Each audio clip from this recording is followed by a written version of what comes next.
अमर की, ये ज़्यादा पुरानी नहीं है, ऐसी होगी करीब 3 इयर्स पुरानी। हाँ, एनिवर्सरी थी तो हम घूमने गए थे। बताना आप लोग कैसी लगी ये वाली फोटो।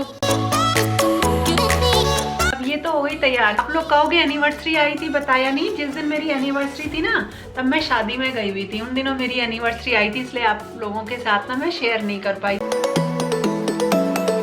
अब मैं सोच रही हूँ ना, वो जो पिक्चर मैंने सही करी है उसको मैं यहाँ पे लगा दूँ। अच्छी फोटो है ना।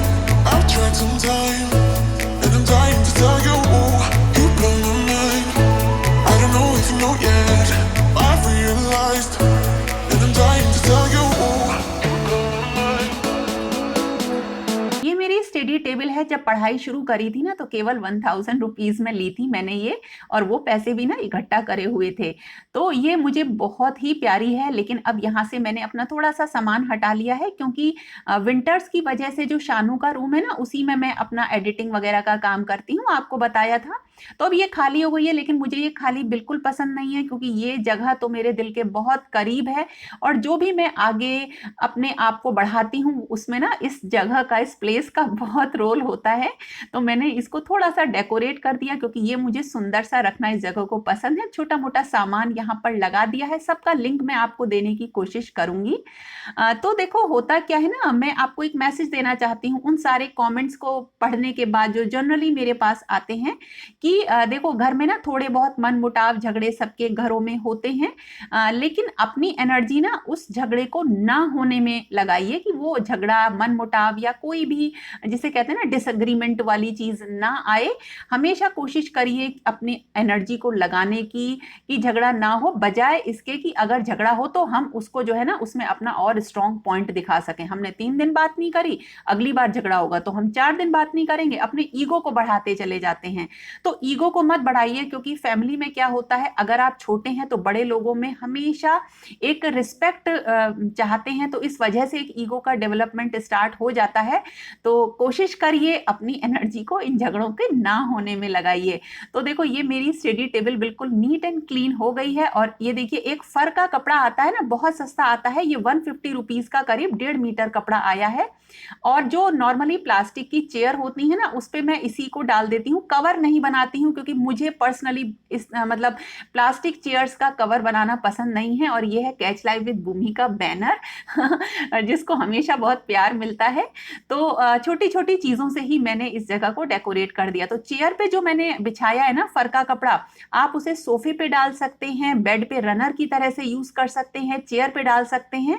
और ये फर जो है क्वालिटी के हिसाब से अलग अलग आता है। जैसे जिसमें छोटे छोटे से जैसे रोए होते हैं वो सस्ता होता है, और जो मोटा होता है जो मैंने आपके साथ लास्ट ईयर भी शेयर किया था, उसमें जो है वो थोड़ा सा कॉस्टली हो जाता है। लेकिन ये परफेक्ट रहता है, इसे आप डाई भी करा सकते हैं और अपने मन माफिक कलर्स में जो है आप इसे ले सकते हैं।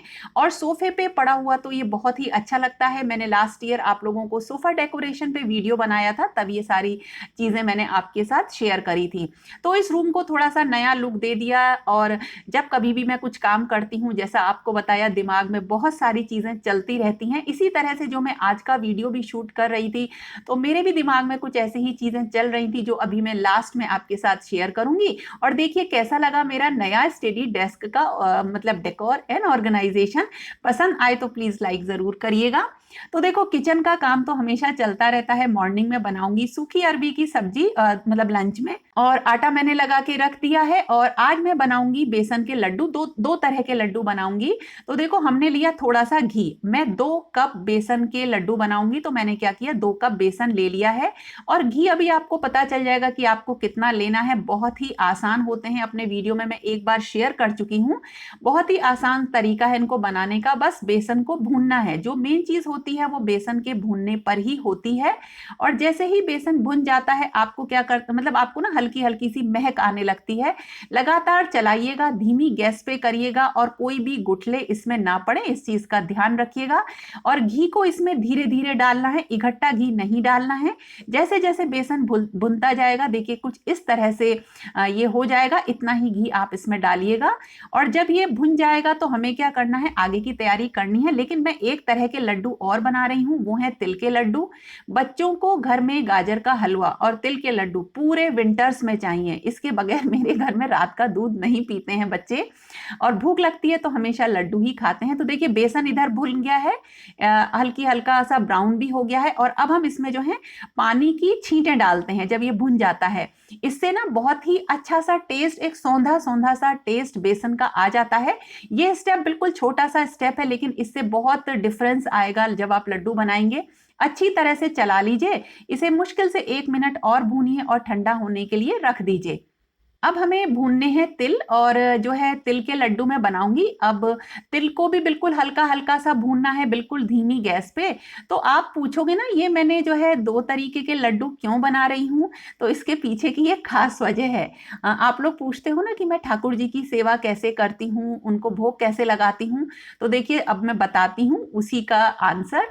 तो मैंने क्या किया, जैसे ही बेसन ठंडा हो गया उसमें मैंने बूरा डाल दिया है, जिसे पिसी चीनी भी कहते हैं। जितना बेसन होता है उससे जस्ट आप 1.5 गुना आप डाल दीजिए।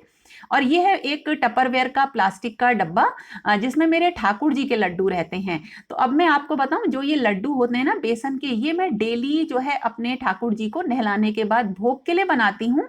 और ऐसे ही बना लेती हूँ, थोड़े थोड़े 15-20 लड्डू बना लेती हूँ। डेली एक लड्डू उनको चढ़ जाता है, और करीब 15-20 दिन तक उनका जो नहाने के बाद का भोग होता है वो मैं इन्हीं लड्डुओं से लगाती हूँ। वैसे मैंने बहुत छोटा छोटा बनाती हूँ। और ये जाड़ों में थोड़ा सा क्या होता है ना, विंटर्स में ये घी जो होता है इसमें टाइट हो जाता है। लेकिन फिर भी मेरे बेटे को जो है ये वाले लड्डू खाना बहुत ज्यादा पसंद है, क्योंकि भोग के बाद ना उसी को मिल जाता है ये बेसन का लड्डू। तो ये है मेरे ठाकुर जी के भोग के लिए बने हुए बेसन के लड्डू, और बहुत ही अच्छे लगते हैं मुझे भी। और गर्मियों में, जैसे जाड़ों में तिल के लड्डू घर में रहते हैं ना, गर्मियों में मेरे यहाँ हमेशा आप देखेंगे बेसन के लड्डू रहते हैं। तो तिल जो है अच्छी तरीके से भुन गया है, और अब इसको भी ठंडा होने देना है। पहले ही बंद कर दिया था मैंने। हल्के से ब्राउन हो जाते हैं, ज्यादा ब्राउन मत करिएगा वरना ये कड़वे हो जाते हैं और बहुत खराब टेस्ट इनका आता है। तो एक लड्डू हो गए तैयार, और दूसरी तरफ बढ़ते हैं। अब लेना है खोआ, मावा लेना है। जितना आपका तिल है ना उसका जस्ट हाफ ले लीजिए। वैसे ये लड्डू कई तरीकों से बनते हैं, लेकिन है क्या, घर में सबको यही वाले स्टाइल के पसंद हैं। मावे को या खोए को अच्छी तरह से भूनना है। मैंने ये बाहर से मंगाया है, वैसे मैं घर पे भी बना लेती हूँ। इतना भूनना है कि उसका पानी निकल जाए, देखिए बिल्कुल, और सूख जाए मावा। और अब हमें तिलों को क्या कर लेना है, पीस लेना है, और दरदरा पीसना है।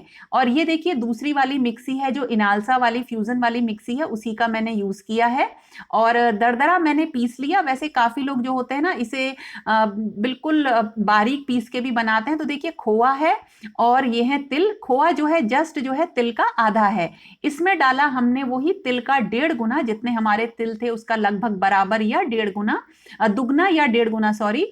और इन्हें अच्छी तरीके से मिक्स कर लीजिए, और हल्का सा इसमें घी डाल लीजिए, जिससे ये अच्छी तरीके से बंध जाएंगे। और ये बहुत ही टेस्टी लड्डू बनते हैं, बहुत बढ़िया लड्डू बनते हैं। मैंने तो ढेर सारे बना लिए हैं, लेकिन देखिएगा ये 10 दिनों में ही खत्म हो जाएंगे। तो अब करते हैं आगे की बात। मेरे पास ना काफी कमेंट आते हैं, यूट्यूब पे आते हैं, इंस्टाग्राम पे आते हैं, काफी सारे कमेंट आते हैं, और उसमें फ्रेंड्स ये अपनी कुछ पर्सनल चीजें शेयर करते हैं। तो देखो हमारे आसपास ना हर तरीके के लोग हैं हमारे घर में, फैमिली में, क्योंकि बाहर के लोगों से हमारा बहुत लंबे टाइम तक पाला नहीं रहता है, हम कुछ वक्त के लिए ही बाहर रहते हैं। तो घर के अंदर तो ना बहुत सारे तरीके के लोग होते हैं, अलग अलग स्वभाव के लोग होते हैं, अलग अलग आदतों के लोग होते हैं, और हमारी आदतें अलग होती हैं। तो आपस में बहुत अच्छा अगर हमारा आपस में, जैसे कहते हैं ना, कंपेटेबिलिटी नहीं होती है तो लड़ाइयाँ होती हैं, झगड़े होते हैं। तो देखो इन्हें डील करना या इनसे दूर रहना, पॉजिटिविटी है ये मैं मानती हूँ, सकारात्मकता है मानती हूँ, लेकिन देखो इनसे दूर रहने को ही हम पॉजिटिविटी नहीं कह सकते हैं। इनको डील करना और उसके मुताबिक अपने माइंड को ट्रेन करना, जैसे ना ये धीरे धीरे होता है। मैं कई सालों से जो है चीज़ों से, गलत चीज़ों से, उन चीज़ों से जो मुझ पे असर डालती हैं दूर रहती हूँ। तो धीरे धीरे धीरे धीरे मेरा माइंड जो है उन चीज़ों से हटता चला गया। क्योंकि मुझे ऐसा लगता है कि हम जो एनर्जी उनको उनको उनके साथ झगड़ा लड़ाई या उनको बकवास या आंसर देने में लगाएंगे, उससे अच्छी अपनी एनर्जी हम किसी और अच्छी चीज़ में लगाएं। तो ये एक पॉइंट आया ना, हमने सोचा कि ऐसा कर लो, तो उसका मतलब हुआ कि हमारे अंदर जो पॉजिटिविटी है वो बढ़ी। तो नेगेटिव लोग हमेशा चारों तरफ रहेंगे, आपको गलत चीजें बहुत ज्यादा अट्रैक्ट करेंगी, लेकिन उनको किस लेवल तक आप डील कर सकते हो वो ही कहलाती है कि आप कितने स्ट्रांग हो। और जो लोग बहुत स्ट्रांग होते हैं उन्हीं को हम दूसरा नाम कह देते हैं, दे देते हैं कि वो पॉजिटिव लोग होते हैं, लेकिन एक्चुअली वो लोग बहुत स्ट्रांग होते हैं, हर सिचुएशन को डील करना जानते हैं और अपने ऊपर किसी भी चीज का असर नहीं पड़ने देते हैं। और यही रास्ते पर मैं काफी सालों से अपने आप को लेके चल रही हूँ। तकरीबन 5-6 सालों से तो मैंने सोचना शुरू किया, और पिछले 3 साल से तो मैं बिल्कुल इन चीजों से अलग हूँ और अपने आप को स्ट्रांग बनाने की कोशिश करती हूँ। अब देखो, जब चारों तरफ विश्वास मैं किसी पे नहीं करती हूँ, कभी भी विश्वास नहीं करती हूँ, क्योंकि मैं घर से बाहर निकलती थी, बाहर थी, मैं जॉब करती थी, एक फीमेल थी, तो मैंने शुरू से ही ये सीखा था कि अपने घर से बाहर निकलकर किसी पे भी एक बार में विश्वास कर लेना, एक बार क्या कैसे भी विश्वास कर लेना एक फीमेल के लिए थोड़ा गलत होता है। मैं नहीं बहुत जल्दी क्या मतलब मैं नहीं कर पाती हूँ, मतलब मैं वो करती हूँ जब मैं इमोशंस में नहीं लेती। देखो, विश्वास करने का मतलब है हम इमोशन में आ गए कि हमने विश्वास कर लिया, इसका मतलब सही कह रहे हैं, हम इमोशनल है। तो घर से बाहर निकल के मैं इमोशन से ज्यादा, दिल से ज्यादा अपने दिमाग को तरजीह देती हूँ, अपने दिमाग से सोचती हूँ कि क्या चीज सही है और क्या नहीं है। तो हम ह्यूमन, कई बार इमोशंस में भी आ जाते हैं, विश्वास भी करने लगते हैं, लेकिन जल्दी से ये चीज मेरे अंदर नहीं है कि मैं बिल्कुल भी विश्वास करूं। जैसे जब मैं जॉब करती थी तो मेरे ऑफिस से जो है मार्केट मुश्किल से 5 मिनट के डिस्टेंस पे था, और मेरे घर से ऑफिस को करीब 15-20 मिनट्स लग जाते थे अगर ट्रैफिक जैम वगैरह मिलता था। लेकिन फिर भी मैं कभी भी अपने ऑफिस से मार्केट नहीं जाती थी, जब भी ऑफिस से निकलती थी सीधे घर आ जाती थी, क्योंकि मुझे ऐसा लगता था, देखो विश्वास वाली बात भी थी और अपने ऊपर जैसे कहते हैं ना स्ट्रांग रहना, तो आप जब सही रहोगे तभी आप स्ट्रांग रहोगे। तो मैं कभी भी नहीं जाती थी कि कोई मुझे देखेगा तो कोई घर पे जाके ना कहते देखो ये तो वहां घूम रही थी। बहुत आसान होता है ये चीजें सुन लेना, और खासकर तब जब आप कंबाइंड फैमिली में रह रहे हो ना, तो बहुत सारी ऐसी चीजें आपको सुनने को मिल जाती हैं। तो ये छोटी छोटी चीजों का मैंने ध्यान रखा, जिसकी वजह से मैं अपने आप को मैंने सही रखा घर के अपनी जिम्मेदारियों में जो अंदर थी बाहर थी, जिसकी वजह से मेरे अंदर कॉन्फिडेंस आता रहा। और इसकी वजह से मैंने फील किया कि मैं थोड़ी सी अपने आप को फील करती हूँ कि हाँ मैं मतलब स्ट्रांग हूँ, शायद मुझे तो नहीं पता अपने बारे में, लेकिन हाँ मैं जल्दी से अपने अंदर अब डर नहीं लाती हूँ। और देखो, जब हमारे चारों तरफ हम विश्वास नहीं करेंगे तो फिर विश्वास किस पे किया जाए? तो मैं बताऊं, विश्वास करो आप सिर्फ अपनी नॉलेज पे, जो आपका ज्ञान होता है ना, जो कहते हैं पढ़े लिखे लोग, तो पढ़े लिखे लोगों में और अनपढ़ लोगों में कोई डिफरेंस नहीं होता। अनपढ़ कुछ नहीं होता है, पढ़ा लिखा कुछ नहीं होता है। पढ़ा लिखा वो होता है जिसे समझ होती है। जब हम कुछ पढ़ते हैं तो हमारे अंदर समझ आती है, जिससे हमारे अंदर नॉलेज यानी कि ज्ञान बढ़ता है। तो अगर ये कह देना, जैसे मेरी नानी जी थी, उनसे मैंने बहुत सारी चीजें सीखी, तो वो पढ़ी भी तो नहीं थी, तो मैं ये नहीं कहती, मैं तो उन्हें बहुत अच्छा मानती हूँ, बहुत पढ़ा लिखा मानती हूँ। किस सेंस में कि उनसे मैंने बहुत सारी चीजें सीखी हैं।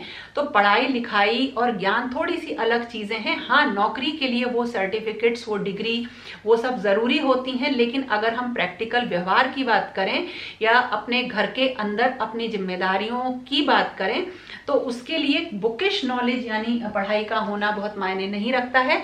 जीवन में प्रैक्टिकल नॉलेज बहुत बड़ी चीज होती है। तो फिर विश्वास किस पे करें ना, तो पढ़ाई पे करो, पढ़ाई शुरू करो। और एक केवल यही चीज होती है जो जिंदगी भर आपका साथ देती है, रिश्ते साथ देंगे। आपके पति हैं, बेटे हैं, पिता हैं, ससुर हैं, बहुत लोग हैं, देवर बहुत हैं फैमिली में, लेकिन किसी के साथ कोई अच्छा है, किसी के साथ कोई अच्छा है। तो मैं आपको कहूँ ना, कोई अगर आपका जिंदगी भर साथ देगा तो वो देगी सिर्फ आपकी पढ़ाई, आपकी नॉलेज, आपका ज्ञान, आपका प्रैक्टिकल व्यवहार। तो अपने आप को इनके अंदर डेवलप करिए, और इनकी कोई भी उम्र नहीं होती है। जैसे मैं बताऊँ ना, मैं अगर जैसे मैं कभी भी ये इमेजिन नहीं कर सकती कि मैं पढ़ना छोड़ दूंगी, और अगर पढ़ना का मतलब है डिग्री वाली अगर पढ़ाई भी छोड़ दी तो भी मैं बुक छोड़ दूंगी, ऐसा नहीं हो सकता है। क्योंकि हर तरीके की अच्छी चीज़ों को पढ़ने से ना समझ आती है, ब्रेन बहुत शार्प होता है। अगर आप रेगुलर किसी काम में लगे रहते हो तो जो ब्रेन की इंटेलिजेंस होती है वो बढ़ती चली जाती है। तो अगर घर में सिर्फ काम करके आप सो जाते हो या अपना टाइम कुछ टीवी में अननेसेसरी चीज़ें देखने में आप बिताते हो तो आपका जो ब्रेन है वो धीरे धीरे डल होता चला जाता है। तो अपने आप को ना शार्प रखने के लिए क्या है ना कुछ करो। जैसे आपको आराम भी कर रहे हैं, आपने काम कर लिया, थक गया, आराम कर, तो एक अच्छी बुक पढ़ो, उससे भी आपका दिमाग ना लगातार चलता रहेगा। तो आज की छोटी सी बात सिर्फ ये है कि अपने आप को आगे अगर आप बढ़ाना चाहते हैं तो कुछ ना कुछ कोर्स करिए, पढ़िए, कुछ काम करिए, अपने आप को स्ट्रांग रखिए। और पॉजिटिविटी का मतलब ये है कि नेगेटिव को डील करना जानिए बगैर उसका इफेक्ट अपने ऊपर आए बगैर। तो विश्वास थोड़ा सा कमी करिएगा, ज्यादा विश्वास नहीं करना चाहिए, नहीं तो जब चोट लगती है तो आदमी बिखर जाता है। तो अपने आप को बिखरने से बचाओ। और देखो लड्डू कितने अच्छे बन रहे हैं।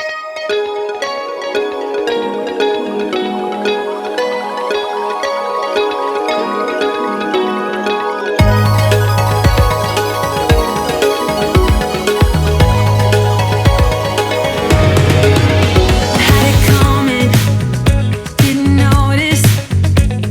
Found out that the truth was lies. I wanna rewind. Isn't it obvious how we're gonna make this? और हाँ, ये सब चीजें अगर पसंद आ जाती है ना तो लाइक जरूर कर दिया करो आप। और हाँ, मैं कभी नहीं बोल पाती, भूल जाती हूँ। अगर आपने मेरे चैनल को सब्सक्राइब नहीं किया है तो प्लीज मेरे चैनल को सब्सक्राइब कर लीजिए, क्योंकि वो देख के मुझे भी खुशी मिलती है कि हाँ हम कुछ अच्छा कर रहे हैं तो लोग साथ दे रहे हैं। वैसे तो आप लोगों का ढेर सारा प्यार, शुभकामनाएं, केयर, लव मुझे सब मिलता रहता है, आगे भी ऐसे दीजिएगा। तो फिर मिलेंगे एक नए और इंटरेस्टिंग वीडियो के साथ। तब तक के लिए okay friends, thank you and bye bye.